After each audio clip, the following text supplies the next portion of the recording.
ఏపీలో మహిళలకి ఫ్రీ బస్సుపై కసరత్తు నడుస్తోంది. మహిళలకు ఉచిత ప్రయాణంపై ఇప్పటికే రవాణా శాఖ మంత్రి రాంప్రసాద్ రెడ్డి కీలక ప్రకటన చేశారు. ఎటువంటి పొరపాట్లు జరగకుండా పూర్తిగా అధ్యయనం చేసి లోతుగా దీనికి సంబంధించి పరిశీలించి దాని త్వరలోనే ప్రారంభిస్తామంటూ రాంప్రసాద్ రెడ్డి చెప్పడం జరిగింది. ఇప్పటికే తెలంగాణ, కర్ణాటక రెండు రాష్ట్రాల్లో కాంగ్రెస్ పార్టీ ప్రభుత్వం అధికారంలో ఉంది. సో అక్కడ రెండు రాష్ట్రాల్లో కూడా ఉచిత ప్రయాణం కొనసాగుతుంది. మహిళలు ఈ ఉచిత ప్రయాణం బస్ సౌకర్యాన్ని వినియోగించుకుంటున్నారు. కొన్ని లక్షల మహిళలందరూ కూడా రోజు నిత్య వాళ్ళ అవసరాల కోసం కావచ్చు, ఉద్యోగరీత్యా వీటన్ని కూడా సేవలు వినియోగించుకుంటున్నారు. ఇదే స్థాయిలో ఆంధ్రప్రదేశ్ రాష్ట్రంలో కూడా దీన్ని అమలు చేయాలని ఒక ఆలోచనతోని కూటమి హామీ ఇచ్చిన ఎన్నికల కంటే ముందు సో ఎటకేలకు కూటమి ప్రభుత్వం ఏర్పాటైంది. సో ఇందులో భాగంగానే హామీ నెరవేర్చే దిశగా ఆంధ్రప్రదేశ్ రాష్ట్ర ప్రభుత్వం ప్రణాళికలు రూపొందిస్తుందానికి సంబంధించి కసరత్తు కూడా కొనసాగిస్తోంది.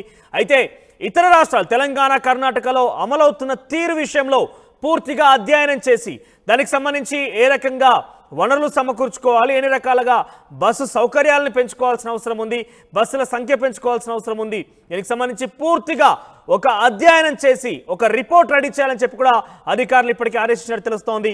సో మహిళా ఉచిత ప్రయాణం అనేది త్వరలో ఆంధ్రప్రదేశ్లో కూడా అమలు కాబోతోంది. వాళ్ళు ఇచ్చిన హామీ మేరకు అమలు చేసే దిశగా రాష్ట్ర ప్రభుత్వం సిద్ధమవుతోంది. దానికి సంబంధించి ప్రణాళికలు రూపొందిస్తోంది.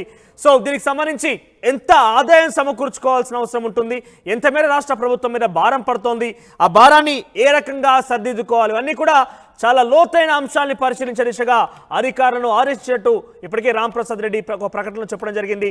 సోరల్గా ఇప్పటికే తెలంగాణ, కర్ణాటక రెండు రాష్ట్రాల్లో కూడా ఈ ఫ్రీ బస్ అమలవుతోంది. ఇక రేపో మా త్వరలో ఏపీలో కూడా మహిళలకి ఫ్రీ బస్ అమలయ్యే అవకాశం కనబడుతోంది.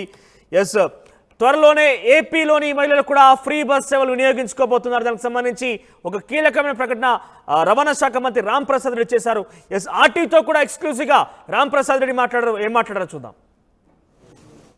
శతాబ్దాల తర్వాత మొట్టమొదటిసారి రాయచోటికి మంత్రి పదవి దక్కింది. అది కూడా మండిపల్లి రాంప్రసాద్ రెడ్డికి మంత్రి పదవి దక్కడం పట్ల కూడా రాయచోటి ప్రాంత వాసుల్లో కూడా ఆనందోత్సాహాలు వ్యక్తం అవుతున్నాయి. అదేవిధంగా ఆయనకు మంత్రి పదవి దక్కడం ఎలా భావిస్తున్నటువంటి విషయం ఆయన్ని అడిగి తెలుసుకున్నట్టు చెప్పండి అన్న. చాలా సంతోషంగా ఉందండి. నాకు చంద్రబాబు నాయుడు గారి నాయకత్వంలో పనిచేసే అవకాశం రావడం, అలాగే స్వాతంత్ర్యం వచ్చిన తర్వాత మొట్టమొదటిగా రాయచోటి నియోజకవర్గం నుంచి ఎన్నికైన ఎమ్మెల్యే ఫస్ట్ టైం మంత్రివర్గంలో చోటు తగ్గడం, ఇది మన ప్రాంత ప్రజలు చేసుకున్న అదృష్టము. తప్పకుండా ఏ నమ్మకం అయితే నా మీద పెట్టి ఈరోజు మంత్రి పదవి ఇచ్చారో, అలాగే ఏ నమ్మకంతో రాయచోటి ప్రజలు నన్ను ఎమ్మెల్యేగా ఎన్నుకున్నారో, తూచా తప్పకుండా ధర్మంగా 5 సంవత్సరాలు రాయచోటి ప్రజలకు, అలాగే ఈ రాష్ట్రంలో నాకు ఇచ్చిన శాఖనైతేనే మిగతా శాఖల్లో ఏ విధమైన సమస్యలున్నా పరిష్కరించేదానికి శక్తివంచన లేకుండా కృషి చేస్తాను.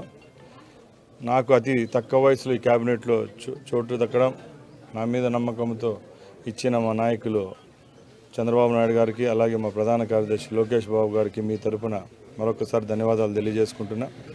నేను ఒకటే చెప్తున్నా, ఏ విధమైన అపోహలు లేకుండా ఈ తెలుగుదేశం ప్రభుత్వం ముందు ప్రభుత్వాల లాగా లేకుండా మంచి చిత్తశుద్ధితో ప్రజలకు ఏదైతే మంచి జరుగుతుందో, ప్రజలు ఏ విధంగా సుఖ సంతోషాలతో ఉండాలో ఈ 5 సంవత్సరాలు అన్ని విధాల మా మంత్రివర్గం పనిచేస్తుంది. చంద్రబాబు నాయుడు గారు ఒక దార్శనికుడు. ముందు 14 సంవత్సరాలు ముఖ్యమంత్రిగా చేసినప్పుడు ఈ రాష్ట్రానికి ఏ విధమైన అభివృద్ధి ఫలాలు అందాయో, ఈసారి తప్పకుండా దానికి రెట్టింపుగా ఈ రాష్ట్రంలో మంచి జరుగుతుందని మీ అందరికీ తెలియజేసుకుంటున్నా. జై హింద్. అన్న, ఇప్పటికే మీరు ఉచిత బస్సులు మేనిఫెస్టోలో భాగంగా మహిళలకు ఉచిత బస్సు అన్నారు. అది ఎప్పటి నుంచి అమలు చేయబోతున్నారు, ఏంటి పరిస్థితి?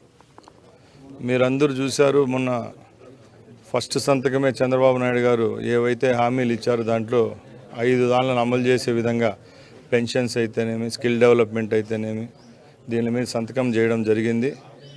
ఈ ఉచిత బస్సు ప్రయాణం గురించి మీ అందరికీ తెలుసు. మన పక్క రాష్ట్రాలైన కర్ణాటక, అలాగే మన తెలంగాణలో జరుగుతూ ఉంది. నిన్న లోకేష్ బాబు గారు మన నాయకులు ఒకటే చెప్పారు, ఆ రాష్ట్రాలు 2 రాష్ట్రాల్లో ఒకసారి మన ఎంక్వైరీ టీం వేసి క్షుణ్ణంగా పరీక్షించి అక్కడ ఏ విధమైన లోటుపాట్లు ఉన్నాయో అవి మనం కూడా గమనించి 1 నెల లేట్ అయినా కూడా మన రాష్ట్రంలో అమలయ్యే మన శ్రీమూర్తులు, మన తల్లుల యొక్క స్కీమ్ ఇది. ఎందుకంటే ఈరోజు ఏ ప్రభుత్వం మనం కూడా చెందాలన్నా కూడా ఆడవారే కీలకం కాబట్టి ఈరోజు ఏదో చేసేసినాంలే అని చెప్పి ఉచిత ప్రయాణం చేసి దాంట్లో మళ్ళీ పొరపాట్లు రాకుండా తప్పకుండా క్షుణ్ణంగా పరీక్షించి ఈ రాష్ట్రంలో అమలయ్యే రోజుకి ఏ విధమైన సమస్యలు లేకుండా ఆడవారికి ఫ్రీ బస్ సౌకర్యం కల్పించేదానికి ఒక ట్రాన్స్పోర్ట్ మినిస్టర్గా నేను బాధ్యత తీసుకున్నా. తప్పకుండా అమలు చేసేటప్పటికి క్లియర్గా చేస్తాం. అన్న, ఆడుదాం ఆంధ్రాలో భారీ స్థాయిలో అవినీతి జరిగిందన్నటువంటి ఆరోపణలు వ్యక్తం అవుతున్నాయి. అదేవిధంగా సిఐడికి కూడా ఏదైతే ఆత్వా పాత్వా సభ్యులు కూడా ఫిర్యాదు చేశారు. మీరు బాధ్యతలు తీసుకున్న వెంటనే చేయబోయే నేను నిన్న కూడా చెప్పాను ప్రెస్ మీట్లో, మొన్న పేపర్లో కూడా టీవీల్లో సోషల్ మీడియాలో చూడడం జరిగింది. గత 6 నెలల నుంచి మీరు ఏదైతే చెప్పారో దాంట్లో 100 కోట్లు స్కామ్ జరిగిందని.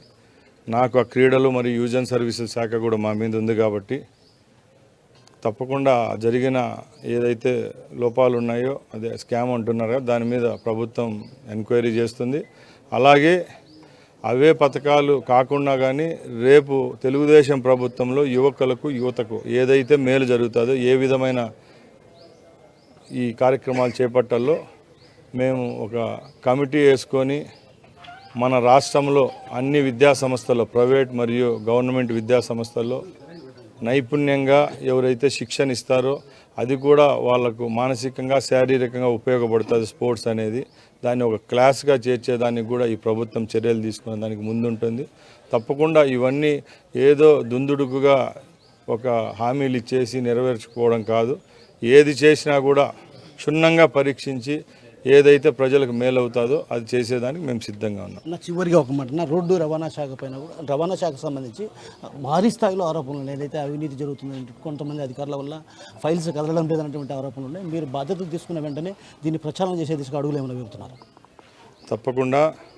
మీకు అందరికీ తెలుసు, రవాణా శాఖ అంటే కేవలం దాంట్లో ఆర్థికంగా డబ్బులు రావడమే కాదు, ముఖ్యంగా మన జీవితాలన్నీ రోడ్డుపైకి పోతే మళ్ళీ గమ్యస్థలానికి చేరుకుండే వరకు మనం ముందుకెళ్ళాలా. అలాంటి కాకుండా ఈరోజు ఏ గ్రామాల్లో చూసినా, హైవేలలో చూసినా, చిన్న రోడ్ల నుంచి హైవే రోడ్ల వరకు ఎన్నో యాక్సిడెంట్లు జరుగుతున్నాయి.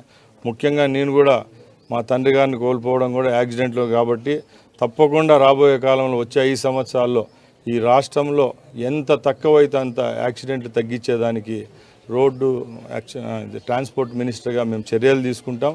ఇది ఒక రోజులో జరిగే చర్య కాదు. ప్రభుత్వం ఎన్ని చర్యలు తీసుకున్నా కూడా అవగాహన అనేది ఉండాలి వాహనదారికి. కాబట్టి తప్పకుండా అందరికీ వాహనాలు ఎవరైతే నడుపుతారో వాళ్ళందరికీ ఒక అవగాహన సదస్సులు ఇలాంటివి చేసి తప్పకుండా రాబోయే కాలంలో అయితే శక్తి వంచన లేకుండా ఎన్ని మినిమైజ్గా చేయగలుగుతాం అది చేసేదానికి చేస్తాం. ఏదైతే మంత్రి పదవి దక్కడం తాను హర్షించదగ్గ విషయం. ఎందుకంటే ప్రధానంగా రవాణా శాఖలో జరగాల్సినటువంటి మార్పులు, అదేవిధంగా ప్రక్షాళన కూడా త్వరలోనే చేయబోతున్నాం అన్నటువంటి విషయాన్ని మనతో పడినటువంటి మంత్రి రాంప్రసాద్ రెడ్డి గారు చెప్తున్నారు. కెమెరా పర్సన్ నాగేశ్వరరావుతో కిషోర్, RTV, రాయచోటి నుంచి.